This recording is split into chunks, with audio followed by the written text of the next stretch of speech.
जय गुरुदेव। आप सब लोगों को एक बार फिर से इस नए एपिसोड में, जिसका नाम है और experiences with Guru Siyag yoga part 307। गुरु सियाग योग के साथ हमारे अनुभव के भाग 307 में आप सब लोगों का स्वागत है। सब लोगों को बहुत बहुत जय गुरुदेव। आज एक बार फिर से हमारे साथ हैं गुरु भाई ओम प्रकाश गर्ग जोधपुर से। गुरु भाई बहुत बहुत जय गुरुदेव आपको। बहुत बहुत आनंद बहुत है। जय गुरुदेव जी। बहुत बहुत जय गुरुदेव आपको भी, सभी गुरु भाई बहनों को बहुत बहुत जय गुरुदेव। सभी के भीतर विराजमान गुरु तत्व को बारंबार प्रणाम। बहुत आनंद रहा आपके साथ पहला सेशन। गुरु करिले आप समान को देख करके, रिकॉर्ड करके, लाइव करके, प्रसारित करके उसको अभी तक 2500 से ऊपर लोगों ने देख लिया है, जिसको अंग्रेजी भाषा में कहते हैं ना हॉट केक। तो आज की तारीख में इस चैनल पर हमारे गुरुदेव का जो कार्यक्रम हम करते हैं, उनमें आपका ये जो कार्यक्रम है ये हॉट केक है और बहुत डिमांड में है। कई गुरु भाई बहनों ने कहा कि हमको ओम प्रकाश गुरु भाई का नंबर चाहिए। तो आपके पास भी बहुत सारे कॉल्स आ सकते हैं। मैं थोड़ा तो अपना कंट्रोल बरतूंगा, सबको तो मैं नहीं दे पाऊंगा, लेकिन बहुत आनंद की एक स्थिति रही है आपके साथ बातचीत करके। गुरु सियाग योग एक ऐसा अनूठा योग है, एक ऐसी अनूठी आराधना की विधि है जिससे पूरी दुनिया अब हतप्रभ है। आपकी यात्रा सन 1991 में शुरू हुई। 1993 में आपने फॉर्मल एक औपचारिक दीक्षा के रूप में 14 जनवरी को दीक्षा प्राप्त की और उसके बाद जो आपको दिव्य अनुभूतियां होनी शुरू हुई, उनका सिलसिला जारी है। लेकिन आज चूंकि अवसर ऐसा है कि 307वां एपिसोड है और ये रिकॉर्डेड एपिसोड है, लाइव नहीं है, तो हमने यही गुरुदेव से प्रार्थना की कि गुरुजी ऐसा कुछ करो कि रिकॉर्डिंग में ओम प्रकाश गुरु भाई को बुला लिया जाए। तो आप पधारे, उसके लिए आपका बहुत बहुत स्वागत है गुरु भाई। आपकी जो चर्चा हमने पिछली बार छोड़ी थी, या जहां से आप शुरू करना चाहें गुरुदेव के बारे में बात करना, वहां से आप करें। और अब ये मंच में आपको देता हूं और ये माइक आपको देता हूं। आप भी गुरुदेव के वैसे ही माइक हैं जैसा माइक में। ओवर टू यू गुरु भाई। जय गुरुदेव, जय गुरुदेव। सभी गुरु भाई बहनों को बारंबार प्रणाम। जय गुरुदेव। सभी के भीतर विराजमान गुरु तत्व को प्रणाम। समर्थ सदगुरुदेव सच्चिदानंद रूपाय परब्रह्म परमात्म स्वरूप रामराज जी सियाग साहब के चरण कमलों में बारंबार वंदन नमन। शिव अवतारी महायोगी बाबा श्री गंगाईनाथ जी के चरण कमलों में बार बार वंदन नमन।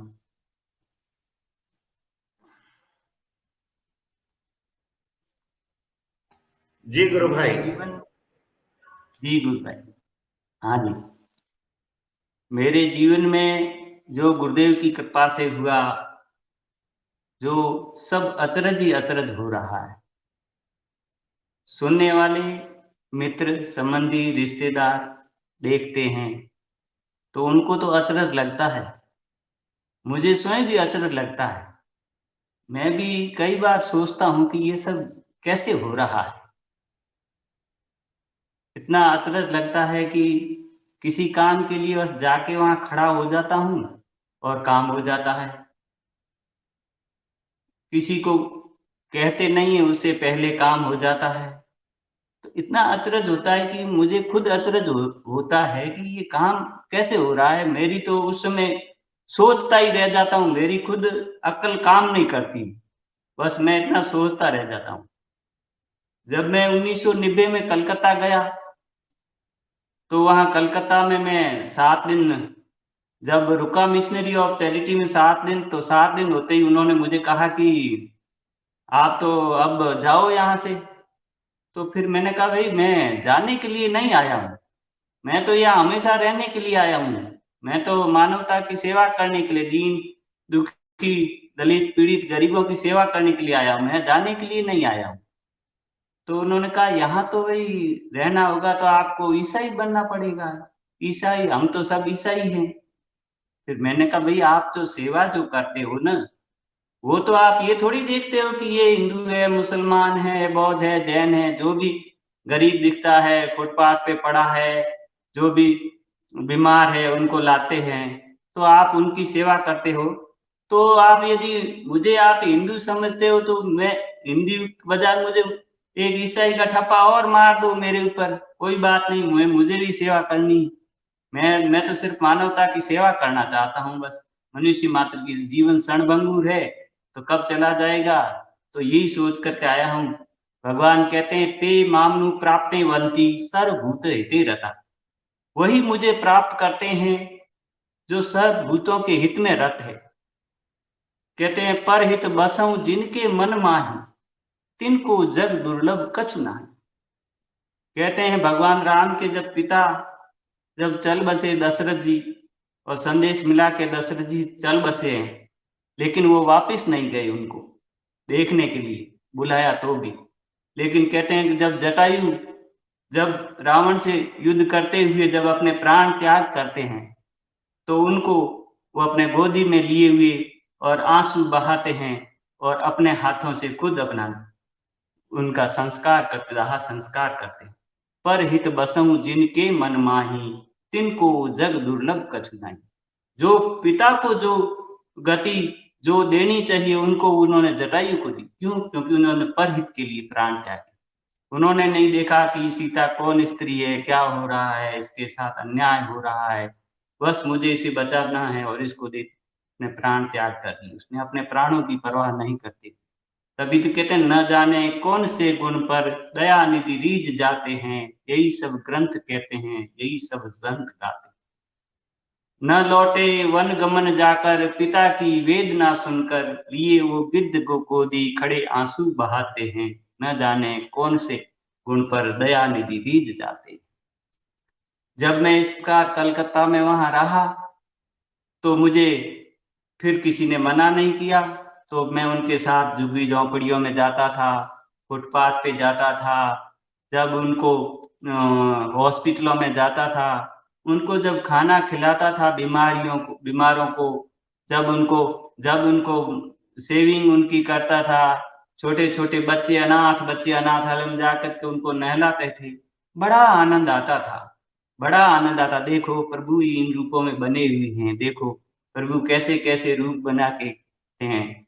वहां इतना आनंद आता था। और मैं जब शाम को जब आते थे वहां हॉस्टल में, जब सब बैठे रहते थे खाना खाने के बाद, तो मैं देखता था वहां कोई टीवी नहीं थी और कोई भौतिक सुख सुविधा नहीं थी, लेकिन वो आपस में इतने अट्टहास कर करके हंसते थे, इतने जोर जोर से हंसते थे। तब मैं देखता था उनको, देखो जो परहित के लिए काम करता है उनको कितनी खुशी आती है, कितनी आनंद आता है, इसे कल्पना भी नहीं कर सकता। विवेकानंद जी कहते हैं कि दूसरों के भलाई के विचार मात्र से हृदय में सिंह के समान आत्मबल जागृत होता था। भला किया नहीं, अभी खाली भले करने का विचार मात्र ही आया है, तो वो प्रत्यक्ष देखा। और जैसे ही जब मैं वहां 30-40 दिन वहां रुका खिरदिरपुर मनसा तला में, तो एक दिन गांव मैंने कहा भाई मदर टेरेसा जी के दर्शन करने हैं, क्यों उस समय तो बीमार थे तो थोड़ी देर ही दर्शन कर पाए, 2 मिनट 5 मिनट ही मुश्किल से वहां बैठा। फिर मैंने कहा भाई उनसे मिलना है। तो उन्होंने कहा भाई यहाँ सेवा करते हैं, बहुत रहते हैं लोग, 6-6 महीने तक उनसे मिल नहीं पाते हैं। उनका अच्छा ये बात है, ठीक है कोई बात नहीं। मैं तो पहले से ही पूरा जीवन ही सोच के आया हूँ, 6 महीने क्या बड़ी बात है, कोई बात नहीं। तो फिर मैं उस दिन उनके साथ गांव में चले गए, कम से कम 200-250 किलोमीटर कलकत्ता से बाहर दूर गांव में। वहां हम दवाइयां लेके गए, वहां दवाइयां बांटी, काफी काफी टाइम लग गया। रोज तो जल्दी आ जाते थे, 12-1 बजे काम वगैरह निपट करके। उस दिन 2:30-3 बज गए। और जिन्होंने मुझे मना किया था भाई अभी तो आज तो दर्शन होंगे नहीं, तो उस दिन आते ही जैसे ही वहां मैं आके बैठे, भोजन वोजन किए, 4-1 बज गए। तो उन्होंने कहा कि कोई आए हैं बाहर से, तो वो आपको ले जाना चाहते हैं मदर टेरेसा से मिलन। मैंने सोचा कि सवेरे ही तो बात हुई थी यहाँ के जो इंचार्ज है जो ब्रदर हाउस के, तो सवेरे ही बात कर रहे थे कि भाई अभी तो नहीं मिल सकते आप, और अभी क्या बात है कि अभी मिले। मैंने कहा जो प्रभु इच्छा, प्रभु देखो उसका खेल देखो। मैं तो अब उसका तो पति पत्नी दो दंपति वैन लेके आए थे, मेरे साथ एक जर्मनी के कोई अंग्रेज भाई वो भी थे, तो हम दोनों मिलने गए, वहां मिले। बातचीत की। वहां मैं घंटा आधा घंटा उनके पास बैठा रहा। काफी दूर थे जहाँ रहते थे, वहां से कम 60-70 किलोमीटर दूसरी जगह पे वो रहते थे। तो वहां जाके आए, मिले। फिर वहां से मैं बाइबल पढ़ी वगैरह, सब मुझे अनुभूतियां हुई पढ़ते हुए। वही अनुभूति मुझे यहाँ जब गुरुदेव से जुड़ने के बाद भी मुझे ऐसी अनुभूति हुई कि जैसे केक केक अपन बर्थडे मनाते हैं तो केक लगाते हैं तो सब मोमबत्तियां लगाते हैं एक दूसरी यूं यूं कोने पे, और एक बीच में बड़ी मोमबत्ती जलाते हैं। तो मुझे सपने में दिखाई दिया कि सब छोटी छोटी मोमबत्तियां जल रही थी, वो जल जल के वो ज्योति उन बड़ी मोमबत्तियों में मिल गई, और बड़ी मोमबत्ती से एक ज्योति निकली और मैं पास ही खड़ा था, उसमें ज्योति मेरे अंदर मिल गई। मैंने कहा देखो ईसा की शक्ति मेरे साथ है। ये मुझे उस समय गुरुदेव से जुड़ने के बाद ये अनुभव हुआ।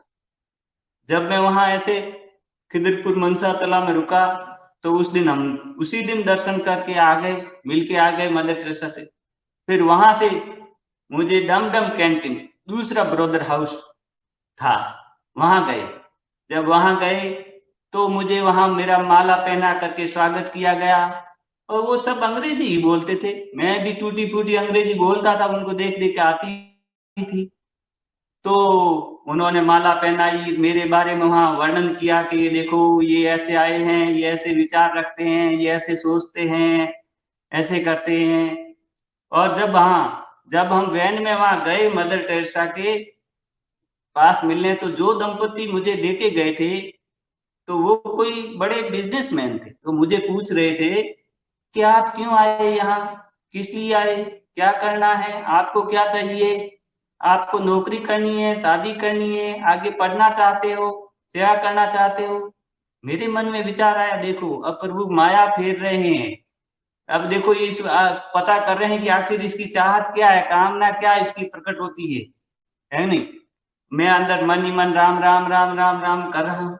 मैं कहा देखो प्रभु अब माया कर रहे हैं, अब माया भटकाना चाहते हैं, इसको चाहिए क्या। मैंने कहा नहीं नहीं मुझे कुछ भी नहीं चाहिए, ऐसा कुछ नहीं।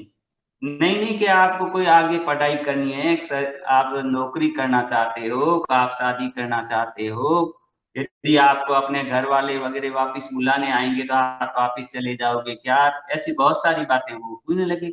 ऐसा नहीं है कि मैं उनकी बात नहीं समझ रहा था, सब समझ पा रहा था, लेकिन मैं मौन था, चुपचाप, क्योंकि मुझे पता था मैंने तो सब प्रभु के हवाले कर दिया है। अनन्य चिंतन तो माम ये जना पर्युपासते तेसाम नित्य वियुक्ता नाम योग क्षेम वाहम।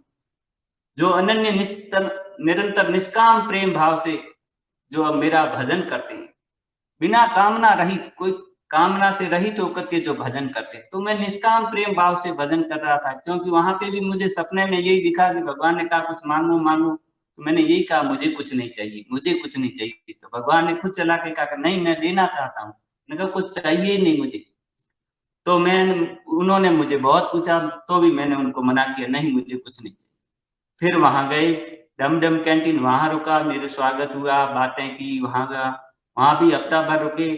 फिर वहां से मैं हावड़ा आया, और हावड़ा वहां पे भी 10-15 दिन रुका।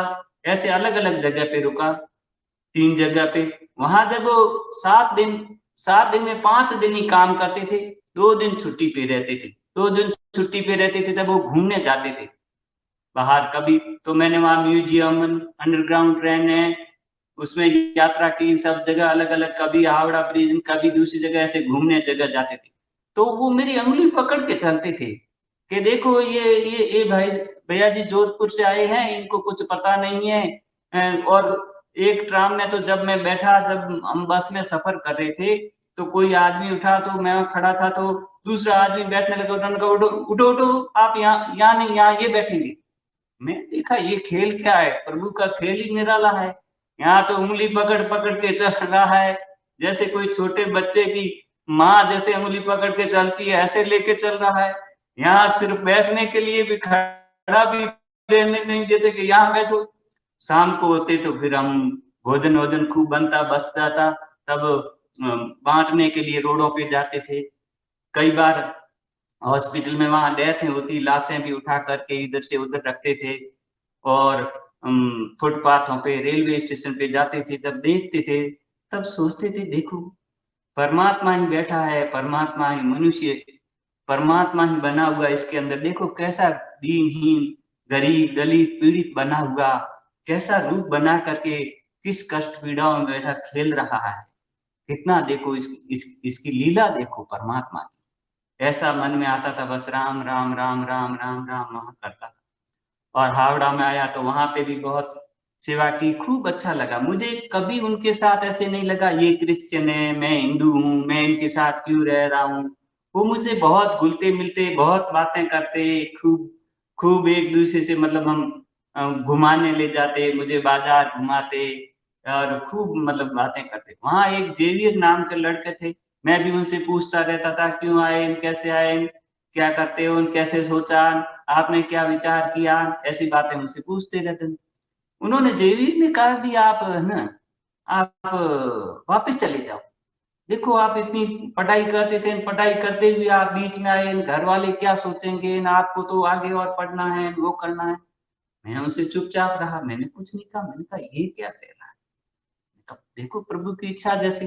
फिर मैंने उनको कहा कि मैं मैंने इनको कहा कि देख लो, आप देखो क्या। तो उन्होंने जो बड़े ब्रदर हाउस के मुखिया थे, एक ने उनसे बात की कि भाई इनको तो वापिस जाना चाहिए। तो पता नहीं उन्होंने आपस में क्या बात हुई, उस समय उन्होंने कहा ठीक है। तो वहां उन्होंने मुझे गए और उन्होंने टिकट लेकर के और ट्रेन में मुझे बिठा करके, क्योंकि मेरे पास पैसे तो थे नहीं, पैसे मैं लेके ही नहीं गया था, क्योंकि मैं तो भगवान का परीक्षण करना चाहता कि भगवान मेरा क्या करते हैं कि नहीं करते। योग सेम का कह तो दिया, योग सेम वहन करते हैं कि नहीं, करेंगे तो मैं मानूंगा, नहीं तो मैं तो कहता हूँ ये शास्त्र में लिख दिया। लेकिन विवेकानंद जी कहते हैं कि भाई पिता क्या करता है किसी का तो भरोसा करता है कि हाँ, माता कहती है ऐसा करो तो भरोसा करता है, बहन कहती है तो भरोसा करता है, भाई मित्र कहते हैं ये काम ये करो, इसमें भला होगा, इसमें गलत होगा, इसमें नुकसान होगा, तो उस पर भरोसा करता है। लेकिन गुरु के वचनों में, शास्त्रों के वचनों में कितना भरोसा करता है इंसान, कतई भरोसा नहीं करता। इसलिए तो मैं तो वो भरोसा ही करने के लगे, ये अनन्य चिंतन तो योग से वहां में लिखा हुआ करते हैं, वह नहीं करते हैं। क्योंकि मैंने ये परीक्षण, वो जो सपना आया था भगवान कृष्ण का, उसके पहले ही मैंने प्रयोग किया था वहां पे ये प्रयोग किया था कि जब मैं गीता पढ़ता था गुणने में, जब तो मैंने ये प्रयोग किया कि जब मैं ये इसकी कहानी बहुत बहुत गहरी है, मेरे जीवन की जो कहानी जो चली आ रही, तो मैं तो खुद सोच सोच के मतलब अचरज में हो जाता हूँ कि इसकी कहानी बहुत गहरी है। अब वो बाकी की कहानी शुरू की कहता रहा हूँ तो वो कहानी उतनी, मैं जब छोटा था, कहानी ये है, मैं छोटा था 6 महीने का, तब मेरी माँ चल बसी थी। तो मुझे तो पता नहीं कि माँ क्या होती है, कुछ भी पता नहीं। तो मेरी नानी ने मुझे पाला पोसा और बड़ा किया, नानी के पास रहता था, नानी को ही माँ समझता था। लेकिन जब बड़ा हुआ 5-6 साल का, तो मेरे पिताजी मुझे ले आए और पिताजी ने लाकर के गाँव में, मैं मेरे भाई बहनों को भी पहचानता नहीं था, ये बहन है भाई है, मैं ये सोचता था ये कोई पराया है, ये कोई दूसरे और है। लेकिन वहां लाकर के पिताजी ने मुझे स्कूल में डाल दिया। फिर वहां मैं थोड़े समय रहा, फिर पोखरण में वहां मुझे अनाथालय में डाल दिया, क्यों माँ थी नहीं, पिताजी गरीब थे और उस समय अकाल पड़ते थे, कृषि से चलते थे, और इस कारण से वहां अनाथालय में डाल दिया। तो मैं दूसरी, तीसरी, चौथी, 5वीं क्लास बाबू जगजीवन राम निराश्रित बाल गृह में पढ़ा। फिर उससे 2 साल बाद समाज कल्याण उसमें पढ़ा, छठी 7वीं। फिर पता नहीं मेरे भाई ने कहीं से फॉर्म ला करके भरा, बड़े भाई ने, और मेरा नंबर आ गया यहाँ जोधपुर चौपास में 8वीं क्लास में 1984 में। अब मेरा विचार आता है कि 1984 में गुरुदेव को सिद्धि हुई थी, श्री कृष्ण भगवान की। 1984 में मुझे यहाँ जोधपुर बुला दिया, उधर से भगवान इधर आने थे और मुझे भगवान ने इधर खींच लिया। और चौपासनी में इतना वहां अनाथालय की कहानी बहुत निराली है, वहां बहुत निराली है, लेकिन इतना हंसते खेलते गुजर गई कि कोई पता ही नहीं। वहां रोटी के लाले पड़ते थे, वहां एक टाइम तो रोटी मिलती थी और शाम के टाइम रोज चावल बनते थे, और हम बच्चे थे तो वो खेलते कूदते थे, तो हम चावलों का पता नहीं हम ऐसे ही खाते थे, तो थोड़ी देर में भूख लग जाती थी, रोटियां चोर चोर के खाते थे, एक प्रकार से रोटी चोर है। वो राजेश खन्ना की पिक्चर है रोटी में, वो रोटी चोर के भागता है ना, तब कई बार देखने याद आती है कि वो रोटी चोर शायद वो हमारे देशों में ही बनी हुई, हम भी रोटी चोर थे। और सवेरे बैठे थे तो ऐसे खेसला ओढ़ के बैठते थे, तो वो बाई जी रखी हुई थी रोटी बनाने वाली, तो हम रोते रोते रोटी चोर के और खेसले के अंदर छिपा लेते थे बाजरी की, और फिर एक दूसरा दोस्त था वो भी हाँ हाँ हाँ ले आता, फिर उस रोटी को ले जाते थे बैग में डाल करके, स्कूल में बैठे रहते, स्कूल शुरू हो जाती, रोटी का टुकड़ा एक एक एक थैले से निकालते और खाते थे, क्यों भूख बहुत लगती थी, करें क्या, बच्चे थे। और जैसे ही वहां 1:30-2 बजे, जैसे 12 से 1 बजे स्कूल होती थी, छुट्टी हो जाती थी, हॉस्टल आते थे, शाम को फिर वो लकड़ियां काटने के लिए भेजते थे जंगल में, वहां लकड़ियां काट करके फिर लानी पड़ती थी। तो निराली है, ऐसे जीवन के बहुत किस्से हैं। फिर सूर्यासी में यहाँ आ गए तो यहाँ ठाठ ही ठाठ, देखो भगवान ने वहां तो कितना कष्ट दिया, यहाँ टेबल कुर्सी पे सब वहां लगा हुआ, और वहीं बैठो और वहीं खाओ और वहीं छोड़ करके वो बर्तन और चले जाओ। और वहां हफ्ते में डाइट, सवेरे मीट खाने वालों को मीट, दूध, और अंडे खाने वाले को मक्खन, खाने वाले को ब्रेड, खाने सवेरे नाश्ता, दोपहर में खाना, डेली अलग, सोमवार को अलग, मंगलवार को अलग, बुधवार को हर को अलग अलग डाइट, और 7 दिन में 2 दिन स्पेशल डाइट। 5 साल तो ऐसे रखा, वो राजा महाराजाओं के लड़के वहां पढ़ते थे, देखो भगवान की लीला, वहां ऐसे गरीबी में रखा, वहां राजा महाराजाओं के स्कूल में रखा, वहां पर 7, 8वीं, 9वीं, 10वीं, 11वीं, 12वीं, जब 12वीं में आया तब मैं पढ़ाई में थोड़ा होशियार था, 11वीं में, तो सब यही कहते भाई साइंस लेते हैं, डॉक्टर बनते हैं डॉक्टर, तो मैं भी सोचा चलो डॉक्टर बनेंगे, लेकिन मैंने यहाँ पढ़ाई की, नंबर आया, तो मेरे भाइयों ने पैसे वैसे थोड़े देने से, उन्होंने पारिवारिक परिस्थितियों से, उन्होंने अपने सोच के साथ, हालांकि मेरे मेरे से बड़े 3 है, लेकिन तीनों ने मना कर दिया, भाई 3 कौन दे, मैं ये सोचता, मेरे को अहंकार था, मेरे 3 भाई है, मुझे पढ़ाएंगे, मैं पढ़ के डॉक्टर बन जाऊंगा, वो बन जाऊंगा, ये बन जाऊंगा,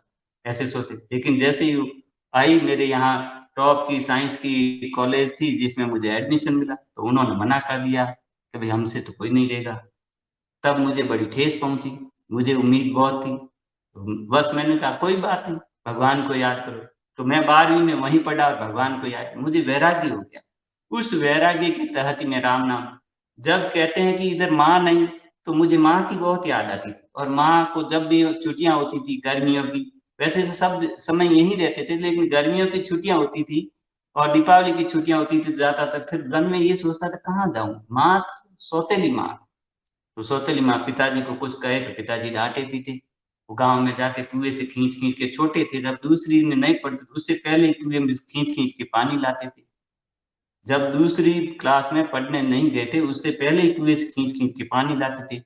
घर से स्कूल इतनी दूर थी कि 5 किलोमीटर पैदल आते थे, 5 किलोमीटर जाते थे गांव में, दूसरी क्लास नहीं पढ़ते पहली से, उससे पहले।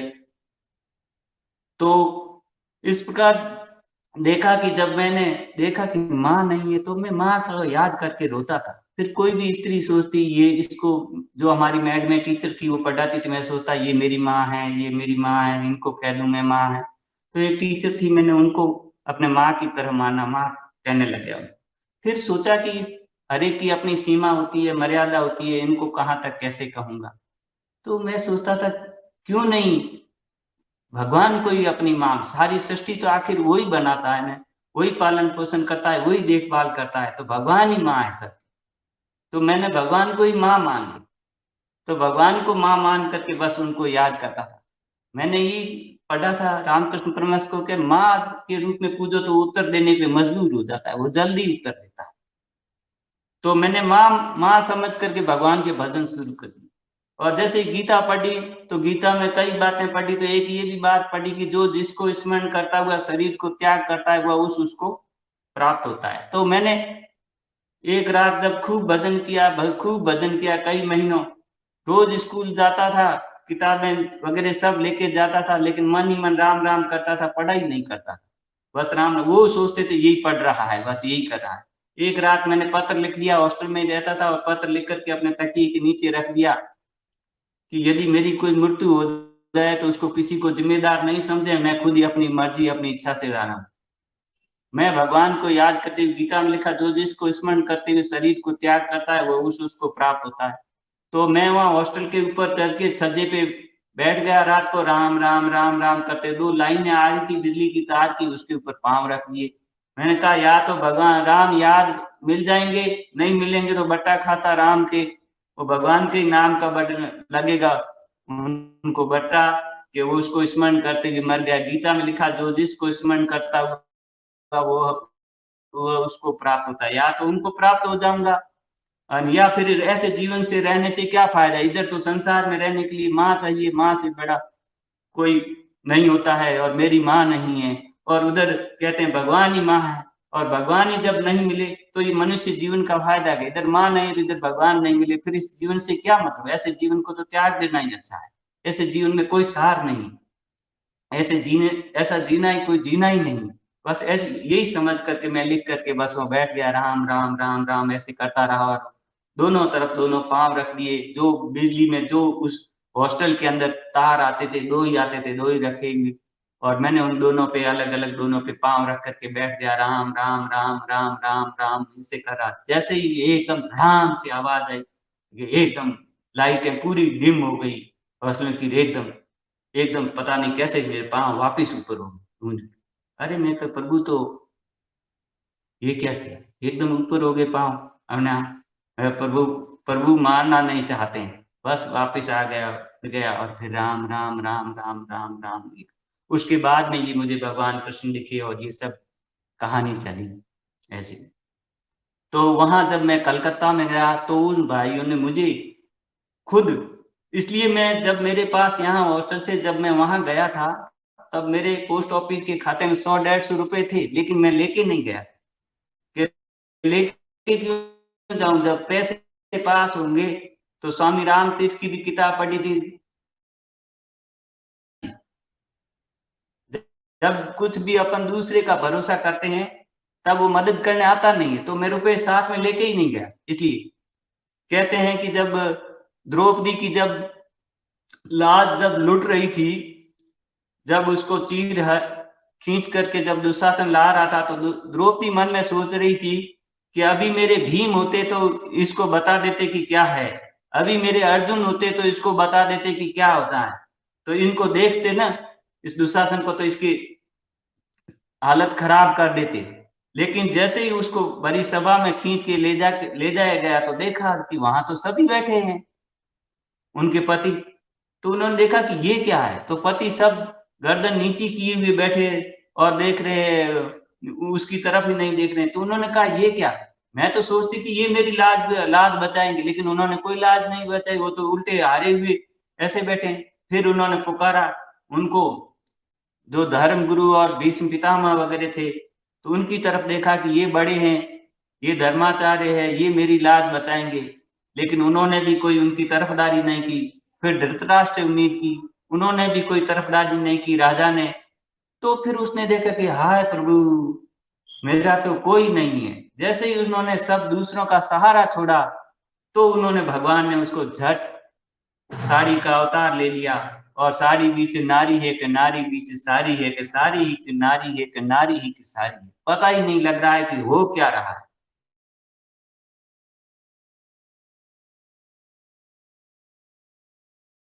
जी गुरु भाई।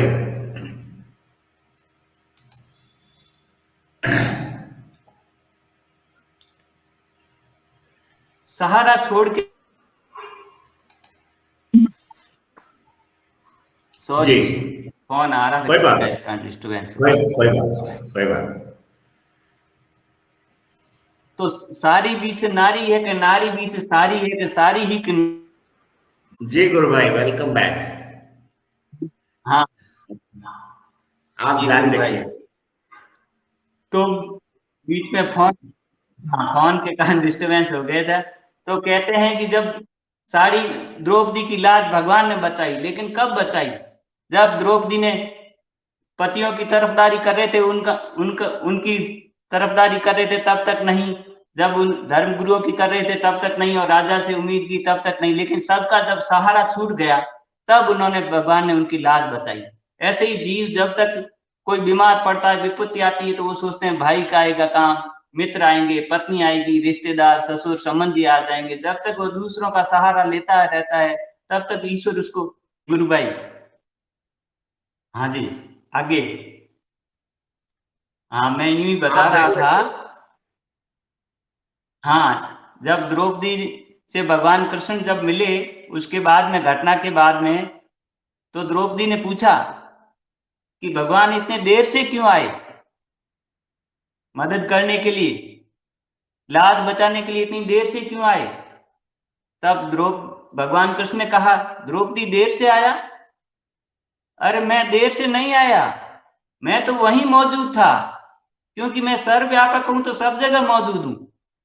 मैं तो वहीं मौजूद था, लेकिन मैं ये देख रहा था कब तू पुकारे। तेरी नजर ही मेरी तरफ नहीं थी, तू मुझे, मेरी तरफ, पतियों की तरफ देख रही थी, धर्म गुरुओं की तरफ देख रही थी, बड़े बुजुर्गों की तरफ देख रही थी, राजा की तरफ देख रही थी, और तूने तो जैसे ही मुझे पुकारा, मेरी तरफ किया, तो मैं आ गया।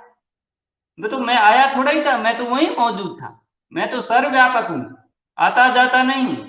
तो गुरुदेव कहते हैं ना, जहां मुझे याद करोगे वहीं मैं मौजूद हूंगा, मैं वहीं मौजूद हूं। कोई भी गुरु भाई आते यहाँ, गुरुदेव को ग्रह मुहूर्त का, शादी का कार्ड देते, तो गुरुदेव पूछते भाई कहाँ पर है, तो यहाँ होते तो गुरुदेव जाते जोधपुर में, सुविधा होती जहां, तो और कोई दूर के होते तो गुरुदेव कहते मैं वहीं हूँ, मैं तुम्हारे साथ हूँ, जहां मुझे याद करोगे वहीं मैं तुम्हारे साथ हूँ। क्योंकि सर्वव्यापक सत्ता जब सर्वव्यापक है तो हर समय साथ में। गुरुदेव तस्वीर से गुरुदेव के ध्यान लगना यही सिद्ध करता है कि वो सर्वव्यापक सत्ता है। कहते हैं जब प्रहलाद को उसके पिता ने जब कहा कि भाई तुम्हारा भगवान कहाँ है, तो उन्होंने कहा पिताजी मेरा भगवान कहाँ नहीं है, वो मुझ में है, वो आप में है, ये सैनिक खड़े इसमें है और इस खंबे में। तो उन्होंने कहा कि इस खंबे में भी है, तो देख लो खंबे को तुम पकड़ लो। कह के वो खंबा एकदम तपता हुआ गर्म अग्नि की तरह था। तो उसको देखा तो उसके ऊपर चींटी चल रही थी। तो उसने विचार किया कि जब चींटी नहीं मर सकती तो मैं कैसे मरूंगा। तो उसने खंबे को पकड़ लिया। तो उसने कहा खंबे के अंदर तो भी तुम्हारा है विष्णु। तो उसने खंबे को जैसे ही उसने गदा से मारा तो खंब फाड़ करके भगवान प्रकट हो गए। वो जड़ वस्तु थी, जड़ से चेतन प्रकट हुआ था। इसी प्रकार गुरुदेव कहते हैं ना कि भैया मैं तो कुछ भला बुरा कर सकता हूं क्योंकि मैं जीवित व्यक्ति हूं, लेकिन मेरी तस्वीर तो निर्जीव है ना, तस्वीर निर्जीव है, ये क्यों रिजल्ट दे रही है। क्योंकि सर्वव्यापक सत्ता है, उसकी इच्छा हो वो जहां से प्रकट हो सकती है, कहीं से भी प्रकट हो सकती है। गुरुदेव अपने शिष्यों के लिए कहीं से भी प्रकट हो सकते हैं। कहते हैं मैंने स्पिरिट साइंस पत्रिका में पढ़ा था कि जालोर के गुरु भाई चुनीलाल जी राजपुरोहित, जो जालोर के हैं लेकिन बेंगलोर में काम धंधा कर रहे थे, तो कहते हैं जब गुरुदेव के छोटे बेटे राजेंद्र जी और ओम प्रकाश जी राजपुरोहित प्रचार करने के लिए बेंगलोर गए, तो वहां उन्होंने प्रचार करते करते बाजार में गए तो उनको वो दी, उनको कहा भाई गुरुजी है, ऐसे प्रोग्राम होते हैं और आओ आपको भला होगा, इस तरह होता है, इससे ध्यान होता है, योग होता है। तो उन्होंने कहा ये सब झूठ है, मैं कई गुरुओं के आया गया सब देखा, उन्होंने कर लिया, लेकिन मैं कहीं नहीं। यूं करते करते उन्होंने काफी देर बस तर्क बात होती रही, लेकिन उन्होंने देखा कि उनके पास किताब थी एक। तो उन्होंने कहा ये क्या है किताब, तो उन्होंने देखा कि किताब, तो उन्होंने किताब के पन्ने पलटे, इधर उधर देखा तो पन्ने पलटे, देखा तो उसने कहा कि और तो मुझे पता नहीं, किताब मुझे दे दो। तो उन्होंने कहा क्यों, किताब किस लिए दें, तुम तो मना कर रहे हो, तो उनमें तो कुछ नहीं चाहिए कि नहीं नहीं क्या ये किताब मुझे दे दो। तो उन्होंने कहा किताब, किताब क्यों दे दो, क्या दे दो, ठीक है कोई बात नहीं किताब ही दे दो।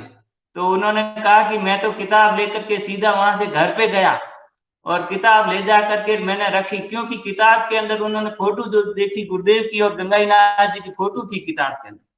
तो उन्होंने देखा कि वो घर के अंदर जब बैठे थे तो वो उसमें अनुभूति लिखी उन्होंने स्पिरिचुअल साइंस में अपनी, उसमें लिखा कि जब मैं घर के अंदर बैठा था तो गणेश जी की तस्वीर लगी हुई थी।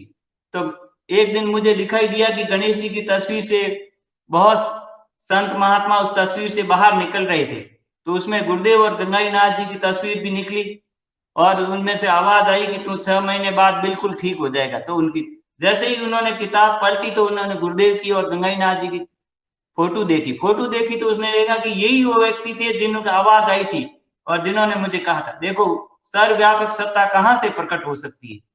एक गणेश जी की तस्वीर दीवार पे लगी हुई है, उससे प्रकट हो रही है। सर्वव्यापक सत्ता कहते हैं ना, खंबे में से प्रकट हो गए नरसिंह अवतार, जड़ वस्तु से चेतन वस्तु प्रकट होती है, सर्वव्यापक सत्ता। इसलिए गुरुदेव कहते हैं जहां मुझे याद करो वहीं मैं मौजूद हूँ।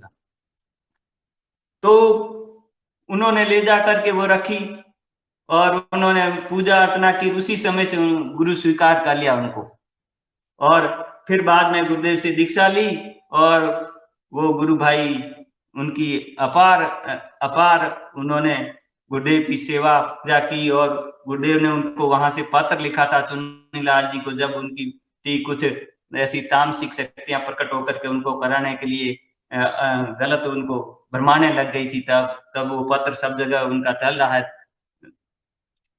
प्रिय मेरे शिष्य चुन्नीलाल जी, गुरुदेव का लिखा हुआ किताबों में छपा हुआ है, सबने पढ़ा है, जाना है, अपनी विवेक की शक्ति को काम में लेना ही बताया है। ऐसे ही एक गुरु भाई का और पढ़ा, पालीसर के एक वृद्ध गुरु भाई, उन्होंने लेख छपा था एक गुरु कैड़ा जी, गुरु भाई उनका लेख छपा था एक गुरु कैड़ा। तो उसमें लेख में उन्होंने ब्यौरा किया कि वो दिन के अंदर घर के बाहर पेड़ की छांव में सो रहे थे खाट पे। तो सोए सोए उनको सपना आया, मतलब ऐसा दिखा कि वो अफीम खाते थे। तो गुरुदेव और गंगाईनाथ जी वहां प्रकट हुए और सपने में उनको देखा कि तू अफीम खाता है? तो क्या हाँ खाता हूं जी। तो क्या अफीम खाएगा? तो क्या हाँ खाऊंगा। तो कि ये ले के ये शुद्ध अफीम है, ये खाओ। तो उन्होंने दिया हाथ में, तो उन्होंने कहा मैंने लिया अफीम और खाया। तो क्या और खाएगा? शुद्ध है, कैसा है, बढ़िया, कैसा, और दो। तो और दिया। तो ऐसे ही मुझे और अफीम खिलाया। तो उन्होंने कहा बहुत खाया अफीम, तो एकदम यूं मेरे को उल्टी सी उबका सा हुआ और उबका हुआ तो मेरे आंख खुल गई। दिन के अंदर नींद आई हुई थी, आंख खुली। तो उन्होंने कहा देखा यहाँ अभी दो जने खड़े थे, एक सफेद कपड़े पहने हुए और एक भंगड़े कपड़े पहने हुए। तो उन्होंने मुझे कहा अफीम खाओ, और ये अफीम मुझे ज्यादा खिला दिया, इस कारण से मुझे वो उल्टी हो गई और एकदम उसी कारण मुझे उबका हुआ। मैं एकदम अभी यहाँ खड़े थे, अब कहा। तो देखा तो हाँ कोई कोई थे तभी तो मेरे साथ ऐसा हुआ। अब बताओ, जैसे ही उन्होंने बाद में गुरुदेव से कुछ समय बाद ही गुरुदेव से दीक्षा लेने प्रोग्राम में आए और जब तस्वीर देखी तो कहा कि यही दो जने थे जो मेरे पास आए थे।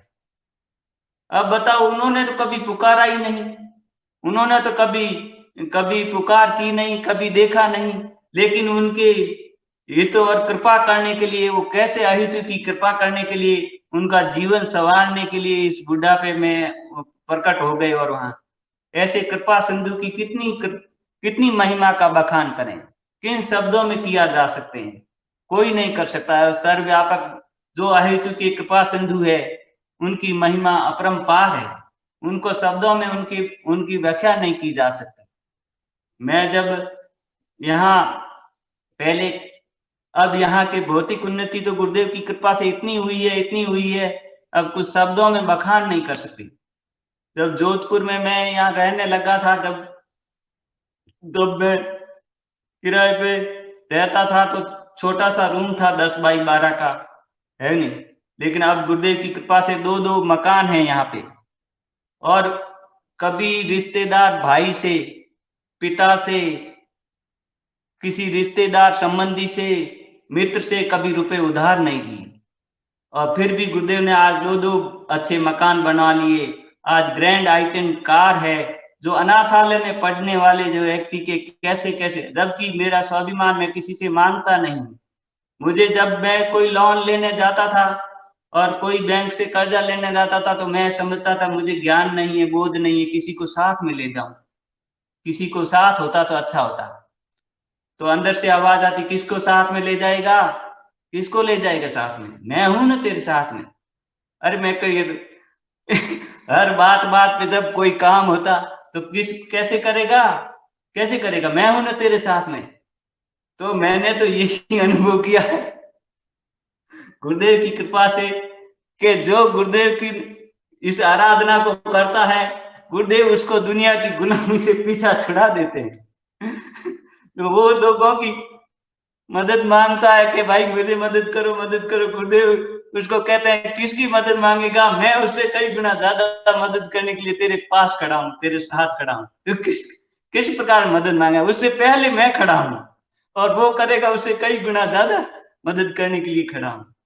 ऐसा भौतिक विकास किया है, ऐसा भौतिक विकास किया है कि भाई रिश्तेदार जो भी कहते हैं कि ये भाई आप पे तो गुरु जी की कृपा है, आपका तो ये काम भी गुरु जी की कृपा से होता है, आपके तो ये काम भी गुरु जी की कृपा से होता है। जब मैं किराए के मकान से वहां घर में मकान में रहने लगे, छोटा बच्चा 5 साल का बेटा था, उसको बुखार आ गया। तो रात को सोए तो मैंने सोचा कि अरे ये रात को 1-1:30 बजे मेरी आंख खुली, बुखार कम है ज्यादा है, सिर पे हाथ लगा के देखूं, गले पे मैं देखूं, यूं हाथ लगाया देखने लगा तो वो सोया सोया कुछ न कुछ फुस फुस फुस फुस फुस मुंह से कुछ बोल रहा है। मैंने कहा ये कुछ हाथ बुखार तो नहीं, मैं मुंह से कुछ इसकी आवाज आ रही है, वो बोल क्या रहा है। तो मैंने सोए हुए के मैं यूं कान लगाया उसके मुंह पे, तो वो मंत्र जप रहा है, गुरु मंत्र चल रहा है। 5 साल का बच्चा गहरी नींद में और गुरु मंत्र चल रहा, मंत्र स्पष्ट सुनाई दिया। अरे मैं ये क्या, मुझे तो अचरज हो गया। गुरु की कृपा का कितनी मेहर है। गुरुदेव कहते हैं ना, एक त्रिविधि ताप हरण करते हैं। अब देखो वो बच्चा साथ में आता जाता और हम प्रोग्राम में जाते साथ में आता जाता, लेकिन वो शक्ति उसका ऐसे सोए हुए बच्चा कुछ भी नहीं समझ रहा है और उसके मुंह से गुरु, कितने अचरज की बात। ऐसे ही जब मेरे एक मित्र थे, जब मैं शादी नहीं की थी, किराए पे रहता था तो पास में ही रहते थे, तो मैंने उनको कहा भाई गुरुजी का ऐसा मंत्र है तू ध्यान कर। तो वो भी ध्यान करने लगे, 1 दिन 2 दिन 3 दिन वो पास में रूम ले रखा था तो ध्यान करने लगे, मैं ध्यान करता, वो भी पास में बैठ ध्यान, कभी अनुभूति बताता है ये दिखा ना आज, ये दिखा ना आज, ये दिखा। फिर एक दिन हुआ तो मैं जब उठे तो मैं कहता हूँ तुम ये कहते हो कि ये दिखा, ये दिखा, ये तो बता, तुम जब बैठते हो तो भगवान का नाम लेते हो तो कहा कौन सा नाम लेते हो।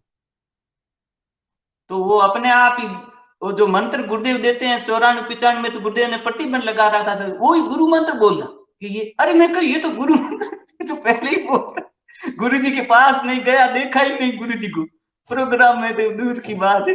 मैं कहा ये तो गुरु मंत्र पहले ही, मैं कहता तो गुरु जी ने तो इसको यही दीक्षा दी।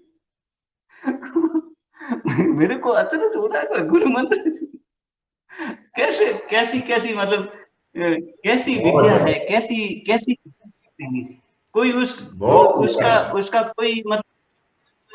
जी गुरु भाई। मतलब गुरुदेव जी की गुरु लीला भाई। का कोई पारावार नहीं है।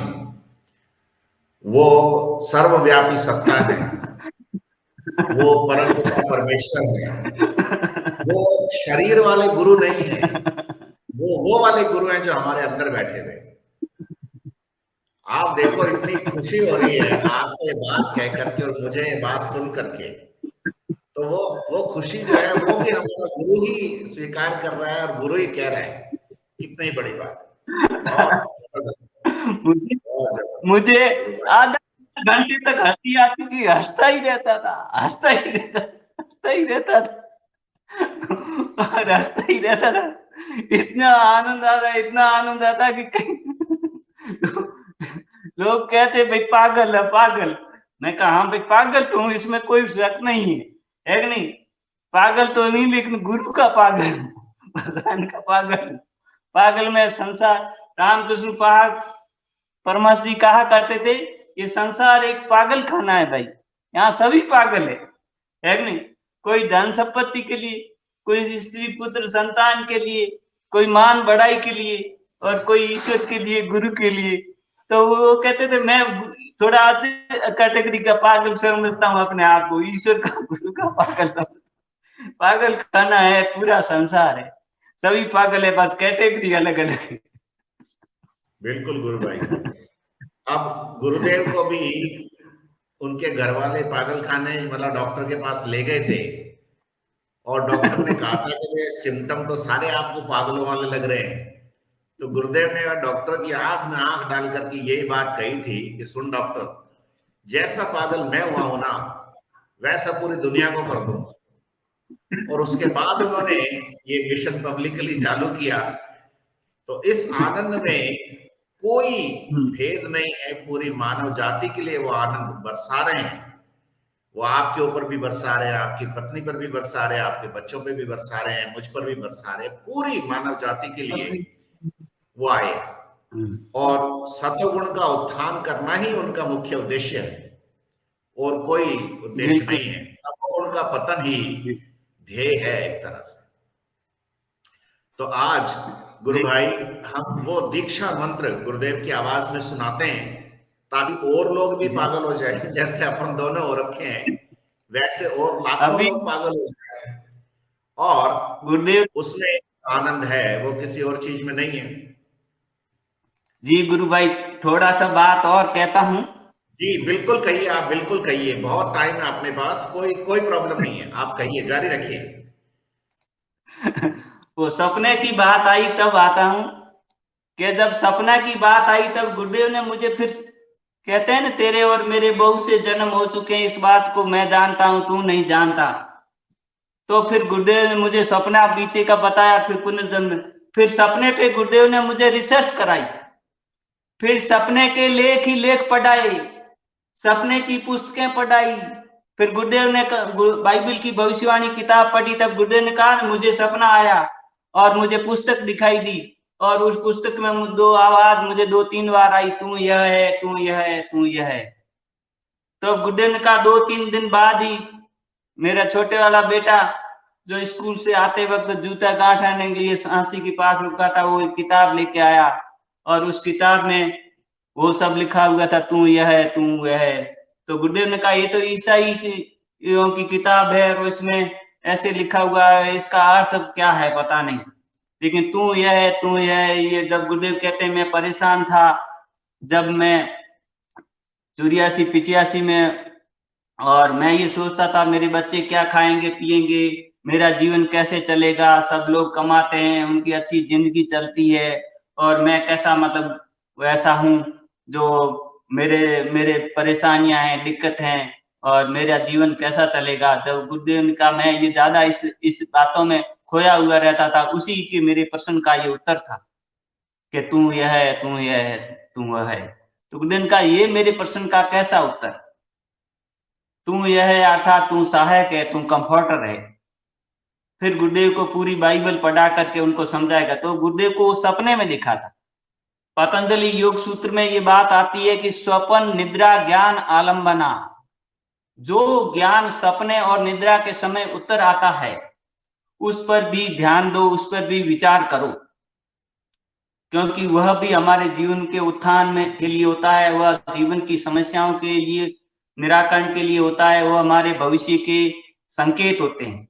और फिर गुरुदेव ने मुझे सपनों पे इतने लेख पढ़ाए, इतने पुस्तकें पढ़ाई, सपने सच्चे भी झूठे क्यों आते हैं, किस प्रकार आते हैं, किस सपनों का अर्थ क्या होता है, किस समय आते हैं, तब क्या होते हैं, कौन से सपने स्पष्ट होते हैं, कौन प्रतीकात्मक होते हैं। जिस सपने को जगते ही जिस समय आंख खुल जाए हम एकदम हर्षित हो जाएं, डर जाएं, झटके के साथ जग जाएं, उन सपनों का जीवन का अर्थ होता है। सपने किस समय आते हैं, 10 बजे या 11-12 बजे या सवेरे के ब्रह्म मुहूर्त के समय, किस प्रकार के उसमें किस समय आते हैं, फिर उस समय क्या क्या स्थिति होती है उस समय।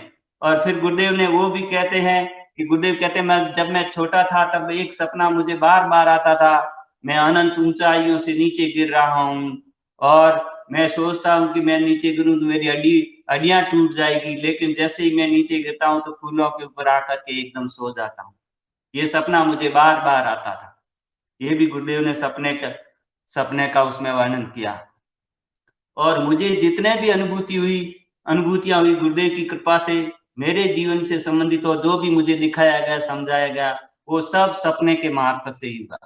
सपनों पे मैंने बहुत सारा कलेक्शन किया। एक सपना का मैंने पढ़ा था एक किताब में, अखंड ज्योति पत्रिका में, उसमें मैंने पढ़ा था कि वो घर घर घर घर की आवाज आती, उसमें ये हेडलाइन लिखी हुई थी कि हर वर्ष जहां उसका जगन्नाथपुरी से रथ निकलता है, तो रथ की जो आवाज आती है, तो कहते हैं कि वो रथ एक जगह आकर के रुक जाता है। तो मैंने वो किताब पढ़ी और वो पढ़ने के बाद मैंने उस सपने को देखा कि ये तो सपना उसका सच हुआ और उसके कारण ये हुआ। तो मैंने कहा ये सपना तो मेरे से मिलता जुलता है, उसके सपना सच हुआ, भगवान की कृपा का इसी प्रकार मेरा भी सपना सच हुआ।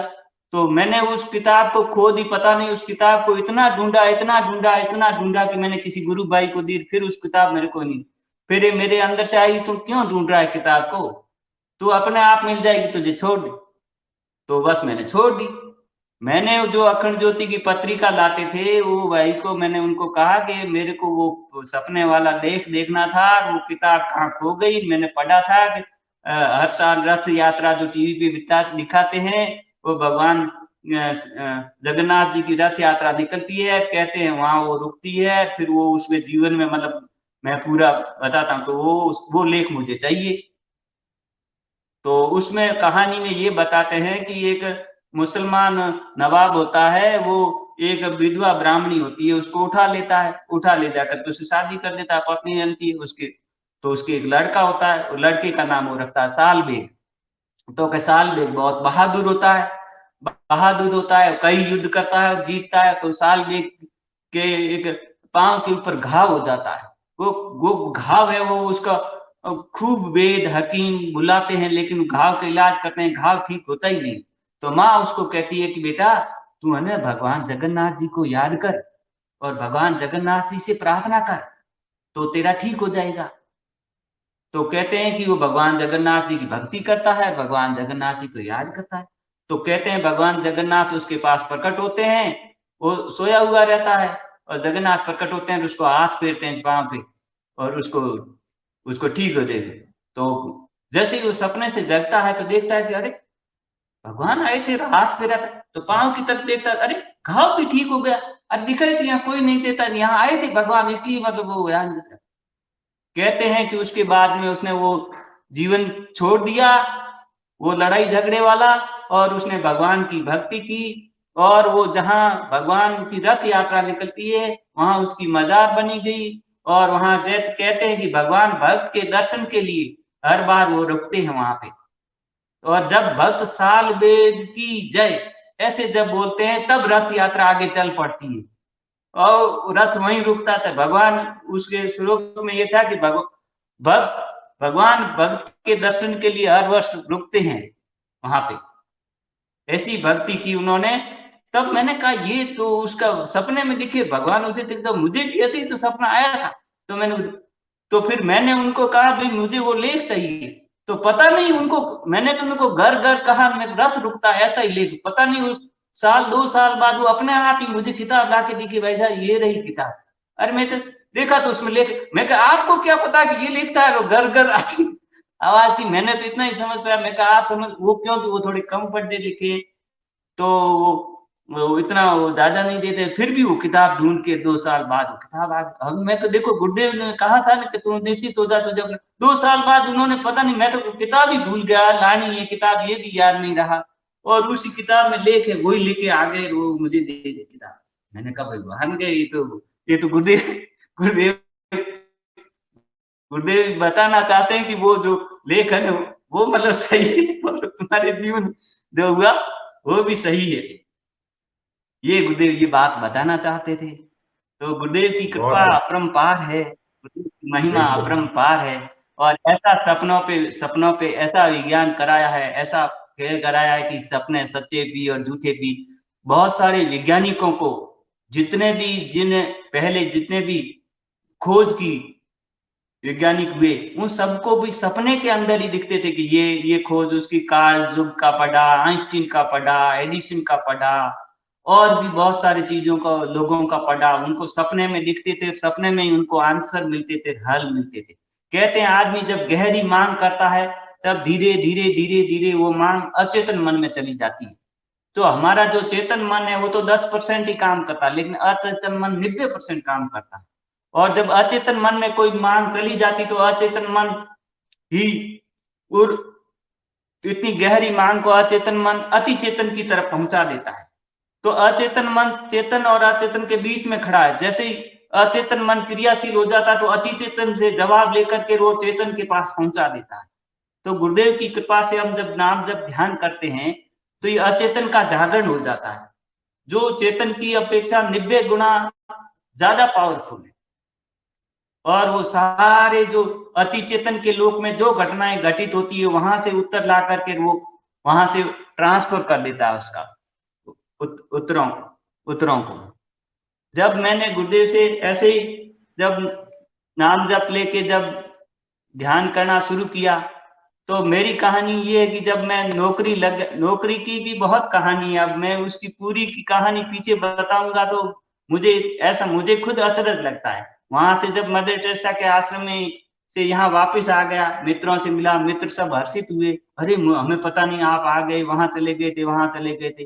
फिर भाई के पास चला गया तो वहां मेरे कागज थे तो मैंने सोचा रोजगार कार्यालय में पंजीकरण करा देता हूँ। ठीक है, 12वीं की हुई है, पढ़ा हुआ था पंजीकरण। तो रोजगार कार्यालय के अफसर ने कहा भाई अभी तो 1:30 बज गए हैं, आप लंच के बाद आना। तो किताबें पढ़ने का थोड़ा शौक था तो मैं वहां चला गया, वासनालय, वहां पत्र पत्रिकाएं पढ़ी जाती थी। तो देखा कि दीवार के ऊपर कोई कटिंग करके विज्ञप्ति लिखी हुई थी कि ये कोई नौकरी का है। तो पता नहीं, मैंने एक व्हाइट पेपर था बड़ा, उसके ऊपर वो परफॉर्मा हाथ से पेन से लिख करके उतार दिया। उतार करके मैंने वो उसके ऊपर एक खांचा, एक तरफ के फोटो भी चिपका ऊपर। मैं कहा फोटो तो मेरे पास है ही नहीं। और दूसरे दिन ही वो उसकी लास्ट डेट वहां उसके पहुंचने की जोधपुर, और मैं जैसलमेर में, और जैसलमेर में ये वहां। तो मैंने कहा फोटो है नहीं, फोटो के यूनिवर्सिटी का आइडेंटिटी कार्ड था, उसका फोटो वहां से उछेड़ करके उसके ऊपर फोटो चिपका दिया।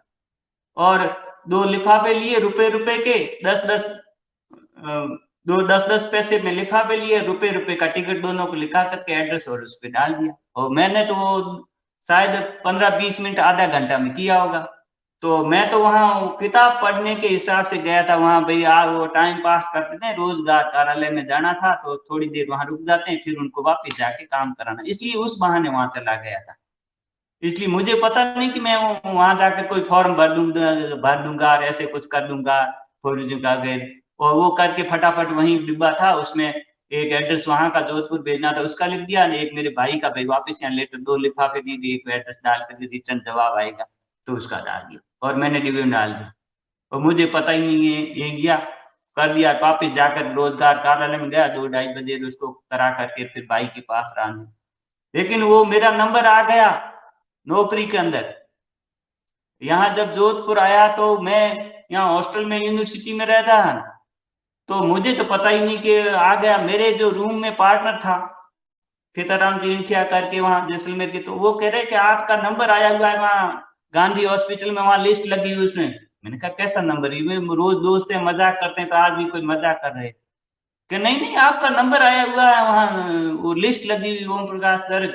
कोई दूसरे कह रहे थे कि मैंने सोचा ओम प्रकाश गर्ग मेरा नंबर होगा, मैं तो पाली जिले का हूँ, इंदिरा नगर गोकर्ण वहां का रखा हुआ। मैंने कहा कैसे नंबर आया, मैंने तो कोई ऐसा फॉर्म ही नहीं, क्योंकि मैंने इतनी इतनी जल्दी में काम किया था कि मैं उस काम के उद्देश्य से गया ही नहीं था। लेकिन वो मेरा नंबर आ गया, मैं वहां जाकर के फिर मैं कह नहीं नहीं मैं जाके खुद देखता हूँ कि आप देख के आ जाओ, भले लिस्ट लगी हुई। वहां गया तो नंबर आया, अरे मैं कह ये तो तब भराया था ना वहां से। मतलब कहते हैं नहीं भगवान अनन्य चिंतन तो माम ये जना पर्युपासते तेसाम नित्य वियुक्ता नाम योग सिंह बहम।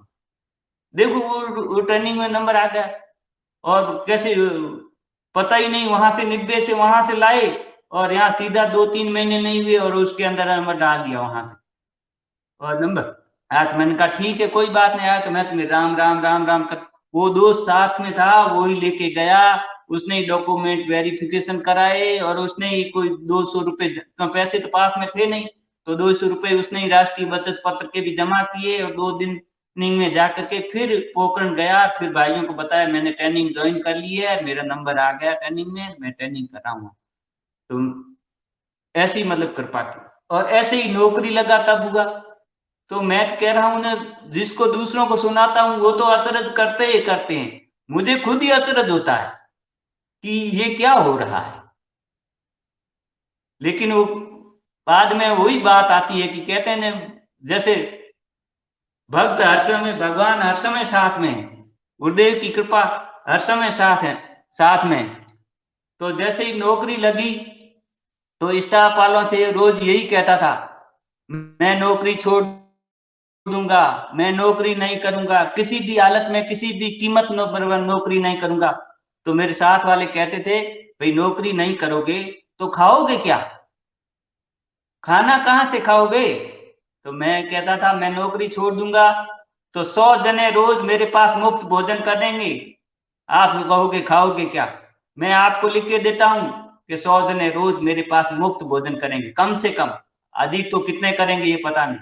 ऐसी हर समय आवाज आती थी, मैं नौकरी छोड़ दूंगा, मैं नहीं करूंगा नौकरी, किसी भी कीमत पर नहीं करूंगा, किसी भी सूरत की, मेरा ये काम नहीं, मैं क्यों करूं, यही कहता था। लेकिन जैसे ही गुरुदेव से दीक्षा ली और नाम जब ध्यान किया, ये सब विचार शांत हो गए। जैसे कोई रोते हुए बच्चे को दूध की घुटकी पिला देते हैं, चुपचाप एकदम सो कैसे जाता आराम से, ऐसे ही बस छोड़ जाना, भाग जाना, नहीं करना, वो सारे विचार, अरे मैं तो ये क्या हुआ, ये तो ये मामला ही है, यही था मामला, और कुछ भी नहीं था, इनके पास आना था। जैसे गुरुदेव कहते हैं ना, जब जैसे ही गंगाईनाथ जी भाई ब्रह्मलीन हो गए तो अब मैं, मेरी मानसिक स्थिति डामाडोल हो गई, तो अब मैं क्या करूं, कैसे करूं, मुझे पता नहीं लग रहा। वो कहे के को चाय वाला कहते नहीं के आपको गंगाईनाथ जी बुला रहे, तो उन्होंने कहा मुझे तो नहीं कहते, तुझे क्यों कह रहे, मुझे कहेंगे तब। तो गुरुदेव तो अड़े रहे, जाते नहीं, मैं तो नहीं मानता उनको कि आदमी चला जाता है तो चला जाता है, उसके बाद में भी कुछ होता है, उसके बाद में देखो आदमी खत्म हो गया, उसके बाद क्या होता है, कुछ नहीं होता, बस चला गया। तो लेकिन जैसे ही जाकर के गुरुदेव ने वहां प्रार्थना की और नमस्कार किया तो सारी समस्या शांत हो गई, और गुरुदेव ने कहा ये तो सब उनको बुला, मेरे को बुलाने के लिए वो सारी परेशानियां खड़ी थी, मैं नहीं आ रहा था इसलिए हो रहा। जी।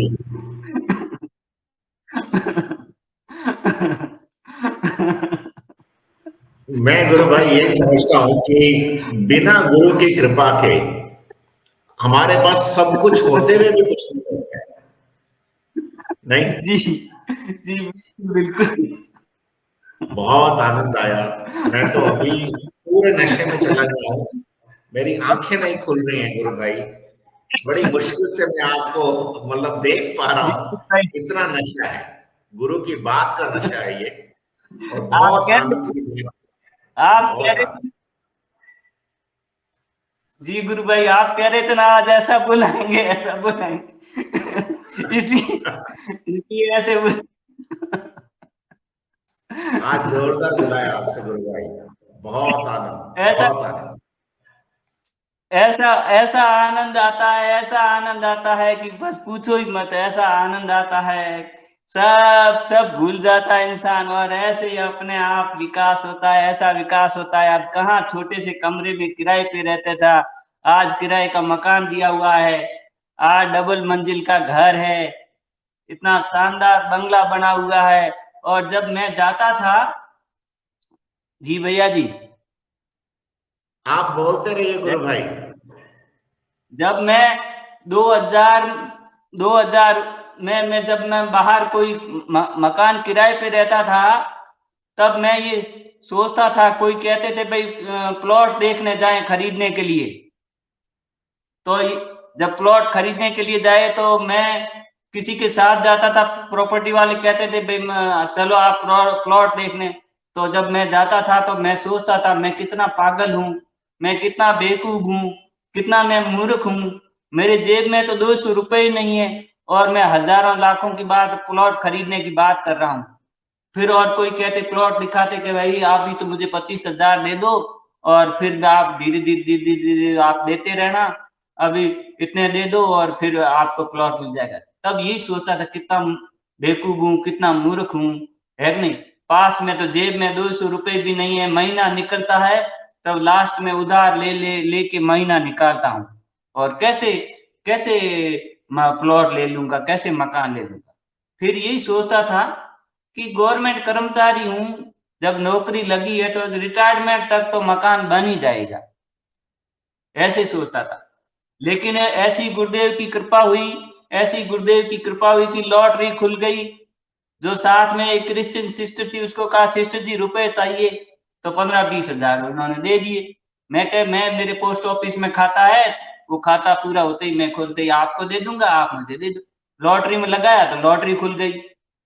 और मेरे पत्नी को कहा भाई अब लॉटरी भी खुली, उसकी भी एक एक बात की अजीब बात है, अब एक एक शब्द याद आता है कि मैं तो अखबार ही नहीं लेता था, अखबार घर पे आता ही नहीं था, मुझे पढ़ना पसंद नहीं था, नेगेटिव बातें होती थी। तो पास में कोई दूसरे रहते थे मकान किराए पे, तो वो कहते थे भाई साहब आप 2 बजे ड्यूटी से बाद घर पे आते हो, अखबार हमारे पास है घर पे, आप ले लिया करो और पढ़ लिया करो। और जैसे ही अखबार लिया पढ़ा तो अखबार के अंदर वो ऐड आया हुआ था कि ये मकान है, हाउसिंग बोर्ड में लॉटरी खुल रही है, फॉर्म भरे जा रहे हैं। और जैसे ही उसमें भरा, बस यही पता था कि गुरुदेव जो करेंगे अच्छा ही करेंगे। फॉर्म भरा, उसी समय हाथों हाथ पर लॉटरी में नंबर खुल गया। एक हुआ और साल भर ही पूरा नहीं हुआ, दूसरा और खुल गया, 2-2 मकान मिल गए। मैंने कहा लोग ही कहते इतने सारे पैसे कहाँ से ले आए ये, एक ही साल में, नहीं तो कुछ था ही नहीं, किराए पे रहते थे और एक साल में 2-2 मकान। ऐसी ऐसी कृपा की, भौतिकता की गुरुदेव निश्चिंतता देते थे, एक निश्चिंतता, एक संसार की गुलामी से पीछा छुड़ा देते हैं। कोई आदमी जो चाहता है लोगों की तरफदारी मांगे करे, उससे पहले ये सत्ता दौड़ती हुई आती है, मदद करती कि अरे मेरी तरफ देख, अरे मेरी तरफ देख, मैं तेरा मदद करने के लिए हर घड़ी खड़ा, हर बात पे खड़ा हूं। बहुत बढ़िया गुरु भाई। गुरुदेव जी, गुरु भाई। गुरुदेव गुरुदेव और बाकी के जो सिस्टम्स हैं उनमें एक अंतर है। बाकी के सिस्टम्स आपको ये बताएंगे कि ये मकड़ी का जाला है, इसमें जाले में इतनी बीवी है, ये है वो है। मकड़ी का जाला बहुत भयानक होता है, ये जीवन और मृत्यु का खेल है और ये एकदम मतलब माया जाल है वगैरह वगैरह। ठीक है, नेगेटिव बस वहीं तक डरावे, बताते हैं, ज्यादा कुछ नहीं बताते। भय से भगवान हाँ, और दिखाते हैं। गुरुजी ये कहते हैं कि मैं हाँ, गुरुजी ये कहते हैं कि मैं आपको ये तरीका बता दूंगा कि मकड़ी को कैसे मारना है, ताकि ये जाड़ा बने ही नहीं दोबारा। भय है सदा ना, के लिए खत्म हो जाता है। सदा के लिए। माया ने ही भय को बना के रखा है, एक टूल है माया का। पैसा भी माया का एक टूल है। तो वो माया की सच्चाई सामने आ जाती है, माया का आवरण क्षीण कर देता है समर्थ सदगुरुदेव श्री रामलाल जी सिया। और वो क्या करता है, उसकी तस्वीर करती है, राम से बड़ा राम का नाम। तो हम ये कहते हैं बिल्कुल रामलाल बिल्कुल जी से बड़ी रामलाल जी की तस्वीर। बिल्कुल इस बिल्कुल तस्वीर में जो गुरुदेव। चमत्कार है वो कहीं और जी नहीं गुरु है। भाई, राम से बड़ा नाम ठीक का है, नाम, इसलिए गुरुदेव ने वहां रेफरेंस दिया ना, गुरुदेव ने बाइबल में रेफरेंस दिया, बाइबल की भविष्यवाणी किताब में, आदि में शब्द था, वचन था, शब्द वचन परमेश्वर के साथ था, वचन ही परमेश्वर था, सब कुछ उस वचन के शब्द के द्वारा रचा गया, वह वचन ही, वो शब्द ही मनुष्यों की जीवन ज्योति बना। तो वो वचन ही है जो प्रकट हो रहा है। बिल्कुल ये दिव्य अनलाइटेड, गुरुदेव कहते हैं ना अनलाइटेड, जो मैं मंत्र देता हूं अनलाइटेड है, इनलाइटेड है। बिल्कुल। तो गुरुदेव कहते हैं ना, मेरी जानकारी के अनुसार हमारे लोगों ने 2 बड़ी गलतियां की। पहली गलती, परलोक के लालच में हमने ये लोक बिगाड़ दिया, रोटी नहीं मिलेगी तो राम कैसे याद आएंगे। तो पहले ये लोग सुधरना चाहिए। जब उस मकान, रोटी, वस्त्र, जब शरीर निरोग नहीं हुआ तो कैसे उसको याद आएंगे राम। रोटी नहीं मिलेगी तो राम कैसे याद आएंगे। कहते हैं भूखे भजन न हो तो गोपाला। कबीर साहब कहते हैं कबीरा सुधा है कुकरी, तन से दही लगाए, या को टुकड़ा डाल के पीछे हरि गुण गाए। पहले इसको शरीर को कुछ दो। तो गुरुदेव कहते हैं गुरु भाई, अब जाके ये जितने दोहे पढ़े थे ना हमने 8वीं 9वीं में 10वीं में बीए में, वो अब जाकर के समझ में आने शुरू हुए। पहले समझ में नहीं आते थे। पहले सिर्फ बिल्कुल नंबरों के हिसाब से इसकी व्याख्या खूब 4-4 पन्ने में व्याख्या लिख देते थे, नंबर आ जाते थे। लेकिन अब बिना नंबर के ये व्याख्याएं समझ में आ रही है, ये दोहे समझ में आ रहे हैं। अब वो जैसे कहावत, वही आपने कहा ना कि भूखे भजन ना होए गोपाला, रख तेरी कंठी रख तेरी माला। तो राधा और कृष्ण का मंत्र जो है गुरुदेव का दिया हुआ, राधा सांसारिक सुख देगी जो कि आपको भी दिया और लोगों को भी देती है, और कृष्ण आपको मोक्ष देगा। तो अब बिना देर किए गुरु भाई, मैं आपकी बात को अभी रोक रहा हूं, क्योंकि एक बार आप जब फ्लो में बोलते हैं तो रोकना नहीं चाहिए। लेकिन अगले एपिसोड्स के लिए बहुत इंतजार है सब लोगों को, और अगले एपिसोड्स में आपकी इसी यात्रा को हम जारी रखेंगे आगे। आप 2 बात कहें, जरूर कहें गुरु भाई।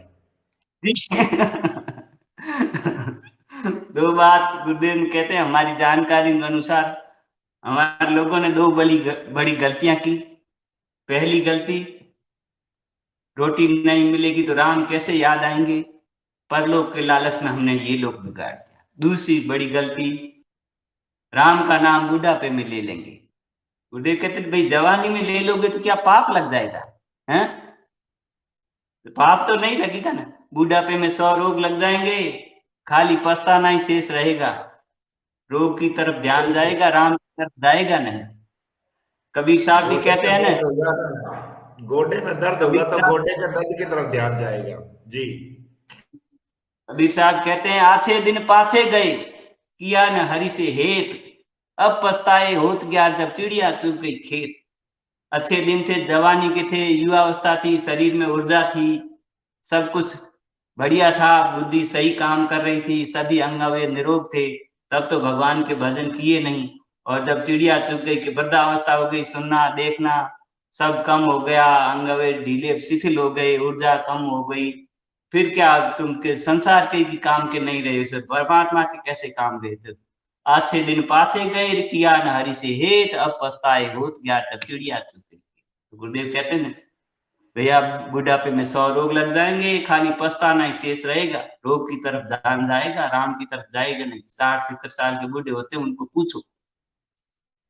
जी गुरु भाई। हाँ जी, बहुत जबरदस्त गुरु भाई। आज आप जब बोल रहे हो ना, तो ऐसा लग रहा है कि गुरुदेव का वही दीक्षा कार्यक्रम मैं सुन रहा हूँ, जिसमें वो बच्चों के बारे में बात कर रहे हैं, युवाओं के बारे में बात कर रहे हैं, बूढ़ों के बारे में बात कर रहे हैं। आपके अंदर बैठे गुरु जी को प्रणाम करता हूँ मैं तो भाई, बहुत आनंद आया। और जितने आप लोग देख रहे हैं भीतर उनको भी उतना ही विराजमान आनंद आया। तत्व को करता हूँ। बहुत बढ़िया, बहुत सभी अच्छा। गुरु भाई अब बहनों के भीतर विराजमान गुरु तत्व को नमन करता हूँ। मानव मात्र के भीतर विराजमान गुरु तत्व को नमन करता हूँ। चलिए, अब अपन जी गुरुदेव की गुरु भाई। आवाज में वो दीक्षा मंत्र सुनेंगे जिसने अभी तक तो तहलका मचाया मचाया है, आगे और मचाएगा और पूरी दुनिया में मचाएगा। ये दर्शन विश्व दर्शन होगा। इसी मिशन बिल्कुल के लिए हम छोटे छोटे माइक लगे हुए हैं। तो अब इसको सुनते हैं गुरुदेव की आवाज में, और फिर इस कार्यक्रम को विराम देंगे। आज अपन ध्यान नहीं करेंगे क्योंकि ऑलरेडी एक सेशन लंबा हो गया है, लेकिन इसको आपकी बात को सुनते सुनते ध्यान जैसी सी फीलिंग आ रही है कई लोगों को। अब गुरुजी की बात सुनेंगे तो आइसिंग ऑन द केक या चेरी ऑन द केक जैसी बात हो जाएगी। चलिए। मुझे जी गुरु भाई बोलिए। गुरुदेव के सानिध्य में और बाद में मुझे खुली आंखों से ही ध्यान लगता था, खुली आंखों से योगी क्रिया होती थी। फिर गुरुदेव के मुंह से मैंने कई बार प्रवचनों में सुना, गुरुदेव बोलते थे भाई असली ध्यान तो खुली आंखों से ही लगता है। खुली आंखों से योगी क्रिया होती थी, खुली आंखों से ध्यान लगता था। तब मैं ये देखता था, ये हाथ यूं घूम रहा है, इधर घूम रहा है, ये गर्दन पीछे जा रही है, इधर जा रही है, कि ये कैसे हो रहा है। अंदर जैसे हाथ में सरसराहट उठ रही है, तो ये कैसे हो रही है। और जो भगवान शिव की जो मुद्राएं हैं ना, वो बहुत होती थी। भगवान शिव का जो नृत्य करते समय होता था, वो मुझे बहुत होता था। पुरानी जो सविता देव संदेश है, उसके अंदर भी मेरे सब फोटो और उसमें इंटरव्यू पूरा छपा हुआ है, गुरुदेव की कृपा से। जी गुरुदेव जी। चलिए अब अपन गुरुदेव को सुनते हैं और फिर इस कार्यक्रम को गुरुदेव के चरणों में समर्पित करते हैं। सब लोगों को बहुत बहुत जय गुरुदेव करते हैं, पर पहले गुरुदेव की बात सुनते हैं। आने की जरूरत नहीं है। मेरे गुरुदेव ने 10 साल तक कुछ नहीं खाया, समझे। उन्हीं के आदेश से मैं यह काम करने निकला हूं। आदि गुरु मचंद्रनाथ जी थे, उन्होंने इस बारे में कहा है, इस योग के बारे में मचंद्रनाथ जी ने कहा है कि ये वेद रूपी कल्पतरु का अमर फल है, इससे साधक के त्रिवेदी ताप शांत होते हैं, आदि दैहिक, आदि भौतिक, आदि दैविक। आपकी अंग्रेजी भाषा में फिजिकल डिजीज, मेंटल डिजीज और स्पिरिचुअल डिजीज। फिजिकल मेंटल को तो डॉक्टर टच करने को से स्पिरिचुअल के मामले पीछे हट देते हैं, स्नायु मंडल को टच करते हुए डरते, समझे। अब खेचरी मुद्रा लगती है। गोरखनाथ ने कहा, खेचरी बारे में कहा है कि गगन मंडल में ऊंधा कुआ ता अमृत का वासा, सुगरा हुए बरबर पीवे निगरा जाए प्यास। हमारा भारतीय योग दर्शन कहता है जो पिंड में वो ब्रह्मांड में, जो ब्रह्मांड में वो पिंड में, तो फिर आप और मैं एक ही शरीर में, आप भी हैं मैं भी हूँ, इसमें टाइम एंड स्पेस की कोई जरूरत नहीं है। अब ध्यान की स्थिति में साधक अनलिमिटेड पास्ट फ्यूचर को देखता सुनता है। बुद्ध ने कई पिछले जन्म की बातें याद थी उसको, मगर बुद्ध ने साफ कहा था कि 500 साल बाद फिर आऊंगा। आप फ्यूचर को देखोगे, जब ध्यान लग जाएगा ना, और दर्शन में तीसरे और 36वें सूत्र में कहा है कि ध्यान की स्थिति में साधक अनलिमिटेड पास्ट फ्यूचर को देखता सुनता है, समझे। तो अरविंद के अनुसार 2020 से पहले पहले सतयुग हो जाएगा। आकाश और पृथ्वी तत्व के आपस में लय और नहीं मोक्ष है। ये पृथ्वी तत्व है, ये आकाश तत्व है, समझे न समझे। विज्ञान भी इस बात को माना। भगवान कृष्ण ने कहा है यज्ञों में मैं जपिया हूं। महाभारत में बहुत हिंसा हुई, इसलिए नाम जप को ही सबसे उत्तम योग माना है। तो इस प्रकार आप नाम जपोगे तो समर्पित भाव से तो जपना पड़ेगा। तो कहने का मतलब यह है कि आपको देर नहीं लगेगी, केवल समर्पित हो जाओ। लिखा है गुरु ब्रह्मा गुरु विष्णु गुरुदेव महेश्वर, गुरु साक्षात परब्रह्म तस्मै गुरुवे नमः, समझे ना। तो अब मैं आपको मंत्र बता दूं, आप उसको खुला बता सकते हो जिसको चाहो। अब ये लाइव हो गया, पूरे आपके रिश्तेदारों को बताइए जो मैं अभी बता रहा हूं, इसमें आप कोई रोक नहीं है। हर जाति के लोगों को बताइए। वेस्ट में आपके कोई लोग हैं तो उनको लिख के भेज दीजिए। एक छोटा सा शब्द है, बीज मंत्र है। बीज मंत्र इसलिए कहा है इसको कि बरगद के पेड़ का बीज राई के दाने जितना 1 किलोमीटर फैलेगा, उस बीज में दिखता है क्या? तो ये कह आधा लय में मिला हुआ, बड़ी की मात्रा और बिंदी, उसको बोलते हैं क्लिंग। कई लोग क्लीम मैं बोलते, क्लीम मैं नहीं, क्लिंग। अंग अंग बोलो, आप अभी बोलो अंग तो यहाँ स्ट्रोक लगेगा, अंग यहाँ स्ट्रोक लगेगा। तो उसको जपने के लिए हमारे संतों ने उसको जपाया, बताया cling creation, cling cling Krishna क्लीं क्लीं कृष्ण क्लीं। तो अब आप जपो क्लीं कृष्ण क्लीं क्लीं कृष्ण क्लीं क्लीं कृष्ण क्लीं। खिचड़ी भी लगेगी। अभी ये पर्चे बांट देते हैं आपको छोरे, पर्चा कोई देख ले, आप बात नहीं। आप सबको कह सकते हो कि ये जपो क्लीं कृष्ण क्लीं क्लीं। आप जपो, आप खुद कह दो। आप जब बताओगे तो मुझसे जुड़ जाओगे ना, आप नहीं फिर मैं बोलूंगा।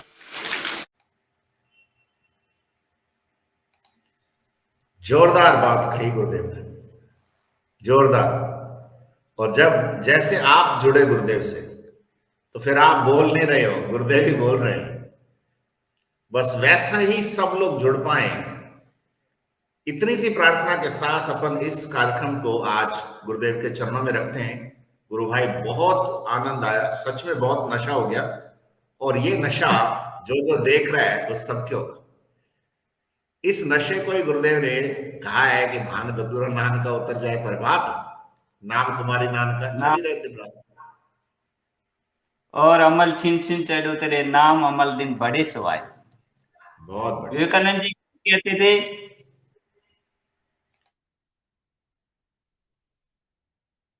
जी गुरु भाई। आप कहिए गुरु भाई, कहिए।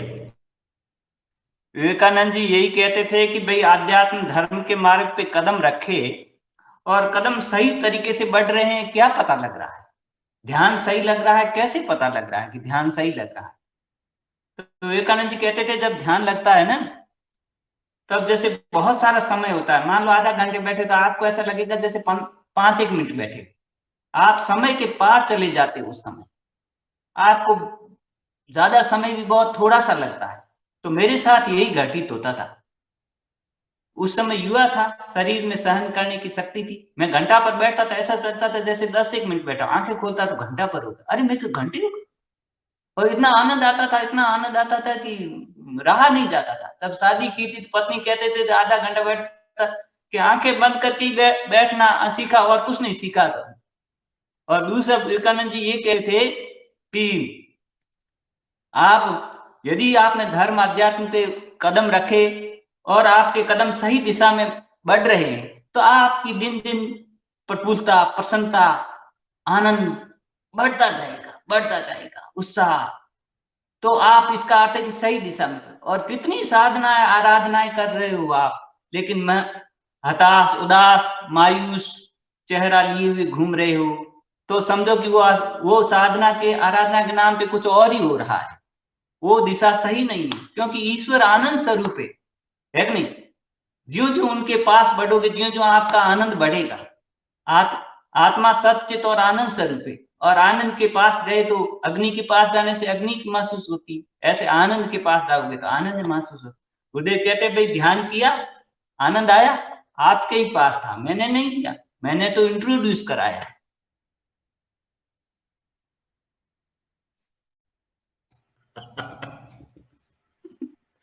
आनंद आ गया गुरु भाई, वही आनंद आ गया जो मेरे पास था। वही आनंद गुरु की बात में, वही गुरुदेव के मंत्र में। गुरुदेव सर्वव्यापी है, वही कल्कि का अवतार है। अगली बार जब आपसे बात करेंगे तो हम ये भी बात करेंगे कि क्या ये कृष्ण के अवतार हैं या कुछ और है। तब तक के लिए सब लोगों को बहुत बहुत जय गुरुदेव, बहुत बहुत जय गुरुदेव, जय गुरुदेव। बहुत बहुत जय।